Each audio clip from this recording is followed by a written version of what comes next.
इस फ्रिज को लिए करीब 1.5 साल हो गए, लेकिन मैंने इसे अभी तक एक बार भी डीप क्लीन नहीं किया है।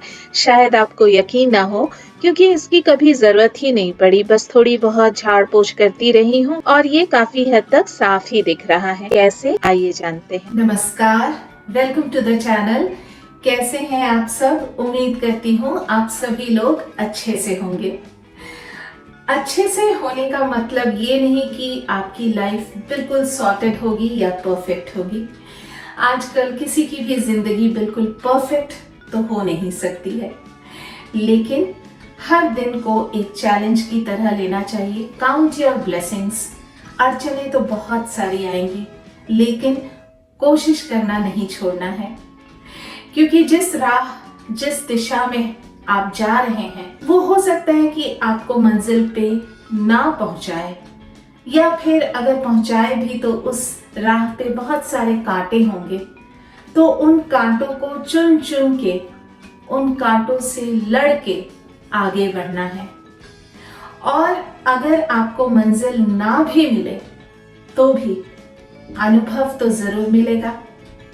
और वो कहते हैं ना, experience is the best teacher. तो आज इस फ्रिज की साफ सफाई करूंगी और कोशिश करूंगी कि इसे बेहतर तरीके से ऑर्गेनाइज कर सकूं, क्योंकि हम जितना भी ऑर्गेनाइज क्यों ना कर लें, there is always a scope for improvement. तो चलिए शुरू करती हूँ। जैसा कि मैंने आपसे शुरू में ही कहा कि ये फ्रिज देखने से उतना गंदा तो नहीं लग रहा है, लेकिन बहुत ही अनऑर्गेनाइज्ड दिख रहा है। जैसे कि ये जो एंटी स्लिप मैट मैंने यहाँ बिछाया है, ये किस तरह से मुड़ गया है और आपको इस पे काफी दाग धब्बे भी नजर आ रहे होंगे। और कल रात हम आम लेकर आए और काफी लेट हो चुका था, तो बस यूं ही इसे रख दिया। इसे ऑर्गेनाइज करके रखना है। मेनली इस आम की वजह से ही फ्रिज को रीऑर्गेनाइज करने का ख्याल मन में आया। और ये देखिए, यहाँ भी एंटी स्लिप मैट मुड़ा हुआ है। तो सबसे पहले फ्रिज को ऑफ कर लूंगी और किसी भी चीज को ऑर्गेनाइज करने से पहले उसे पूरी तरह से खाली कर लेना चाहिए। फ्रिज के इंटीरियर्स को पोंछने के लिए मैंने एक बोल में लिया है नॉर्मल टैप वाटर और उसमें मिलाऊंगी कुछ बूंदें इस एसेंशियल ऑयल के, बस और कुछ भी नहीं। ना तो इसमें मैंने विनेगर, बेकिंग सोडा या फिर डिश वॉशिंग लिक्विड कुछ भी नहीं मिलाया है। एसेंशियल ऑयल मिलाने से पूरे फ्रिज में भीनी भीनी सी खुशबू फैल जाती है। इस वाइप की मदद से ग्लास शेल्फ और फ्रिज का एक एक कोना अच्छी तरह से मैंने पोंछ लिया। वेजिटेबल और फ्रूट बास्केट को डिश वॉशिंग लिक्विड और स्क्रब की मदद से अच्छी तरह से मैंने धो लिया और फिर इसे सूखे कपड़े से पोंछ कर सुखा लिया।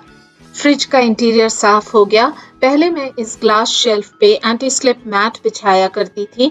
अब मैंने अमेज़न से ये फ्रिज मैट लिया है, जो कि साइज में थोड़ा बड़ा है, लेकिन फिलहाल इसे काटूंगी नहीं। चीजों को रखने के बाद देखूंगी कि इसे काटना है भी या नहीं। अब इसमें चीजों को रखना शुरू करती हूँ। मैं अपने सारे स्केच पेन्स और पेंटिंग पेन्स को फ्रिज में ही रखती हूँ ताकि वो सूखे ना। लेकिन आपने देखा कि इस बास्केट में सभी कुछ काफी अनऑर्गेनाइज्ड वे में रखा हुआ था, तो मैंने इसके लिए एक बोर्ड काटकर इस तरह से पार्टीशन लगा दिया है। इन छोटे छोटे कलर पेन्स को मैंने अलग से एक बॉक्स में रखा है और इस तरफ कुछ एसेंस हैं और गुलाब जल है। यहाँ पे मेरे कुछ ग्लू हैं और स्पार्कलिंग कलर्स हैं और इस तरफ नेल पॉलिशेस हैं। इस छोटे से बास्केट में कुछ फ्रेश वाइप्स हैं और कुछ सॉस के पाउचेस हैं और इस तरफ बाकी के स्केच पेन्स हैं। पार्टीशन लगाने से चीजें आपस में मिक्स नहीं होंगी और बेहतर तरीके से ऑर्गेनाइज्ड रहेंगी। मेरे पास यही एक बास्केट था जिसे मैंने यूज किया। आपके पास अगर कोई बड़ा बास्केट हो तो सारी चीजों को इकट्ठे ही रखा जा सकता है।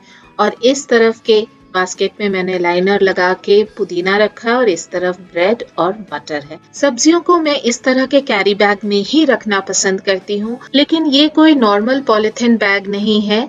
इसके लिए मैंने ये बायोडिग्रेडेबल गार्बेज बैग का इस्तेमाल किया है। इसे 2 भागों में डिवाइड कर लूंगी यहाँ से कट करके, और नीचे के पोर्शन को ज्यादा मजबूती देने के लिए इसे मैं डबल फोल्ड करके चिपका दिया है। जरूरत के हिसाब से ये सारे बैग्स तैयार कर लिए। वेजिटेबल बास्केट में इस तरह से लाइनर लगा कर रखने से ये गंदे नहीं होते और इन्हें बार बार धोने की जरूरत नहीं पड़ती। इस तरह के जालीदार बैग्स का एक्सपीरियंस मेरा कुछ अच्छा नहीं रहा। इसमें सब्जियां सूख जाती हैं, ड्राई हो जाती हैं, एक तरह से थोड़ी सी मुरझा जाती हैं। और इस तरह के कॉटन बैग्स मैंने कभी ट्राई नहीं किया। मुझे लगता है इसमें अगर सब्जियों के दाग लग गए तो उन्हें धोना पड़ेगा और फिर पता नहीं साफ होंगे भी या नहीं। अगर आपने यूज किया है तो अपना एक्सपीरियंस जरूर शेयर कीजिएगा, मुझे अच्छा लगेगा। और इस तरह के स्टोरेज देखने में बेहद खूबसूरत लगते हैं, लेकिन ये उतने पॉकेट फ्रेंडली नहीं होते हैं, साथ ही इनमें ज्यादा क्वांटिटी फिट नहीं होते हैं। जबकि इस तरह के बैग में, इस बास्केट में मैं 15 दिनों की सब्जियों को बड़े ही आराम से स्टोर कर लेती हूँ।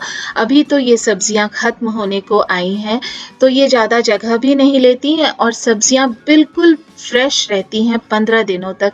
यकीन नहीं होता तो इस तरीके को जरूर ट्राई करके देखिएगा। और इसे बहुत ही इजीली धोकर रीयूज भी किया जा सकता है। चॉप्ड वेजिटेबल्स को मैं इस तरह के डिब्बों में भरकर रखती हूँ, लेकिन हफ्ते भर की सारी सब्जियों को चॉप करके एक ही साथ नहीं रखती हूँ। जब जरूरत पड़ती है एक दिन पहले ही इन्हें चॉप करती हूँ। इस तरह के पुराने टिफिन बॉक्सेस या फिर छोटे छोटे बास्केट्स हर घर में मिल जाते हैं। फ्रिज में रखे जाने वाले सारे बॉटल्स को मैं इन्हीं में रखती हूँ, ताकि इन बॉटल्स के दाग फ्रिज के शेल्फ को गंदा ना करें।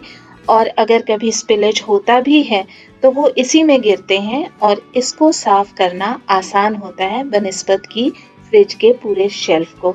और इसी वजह से पूरा फ्रिज हमेशा साफ सुथरा दिखाई देता है। दूध के पैकेट को भी धोकर इसी में रखती हूँ। इसमें 2 पैकेट दूध रखा जा सकता है। Ginger garlic paste, bread crumbs, पीछे कॉर्न है और दही का जोरन भी मैं इसी ट्रे में रखती हूँ। इस तरफ पुदीने की चटनी है, पीछे आम का अचार है। ट्रे और बास्केट कुछ कम पड़ रहे थे तो मैंने इस तरह का डिस्पोजेबल ट्रे का इस्तेमाल किया है। इसे मैंने व्हाइट पेंट से पेंट कर लिया है। इसमें मैं छोटे छोटे आइटम्स रखती हूँ, जैसे कि कटी हुई हरी मिर्च या फिर नींबू अगर बच गया है कटा हुआ उसे रखती हूँ, या चॉप्ड अनियंस, प्याज या फिर छिला हुआ लहसुन। तो सुबह सुबह के रश आज में इस तरह का अरेंजमेंट्स बहुत हैंडी आता है। सभी कुछ एक ही जगह मिल जाता है। और इस तरफ के डिब्बे में हरी मिर्च को पेपर नैपकिन लगा कर रखती हूँ, ज्यादा दिनों तक फ्रेश रहते हैं। और दूसरे डिब्बे में लेमन्स हैं और इस वाइट वाले डिब्बे में चाय के लिए अदरक रखती हूँ।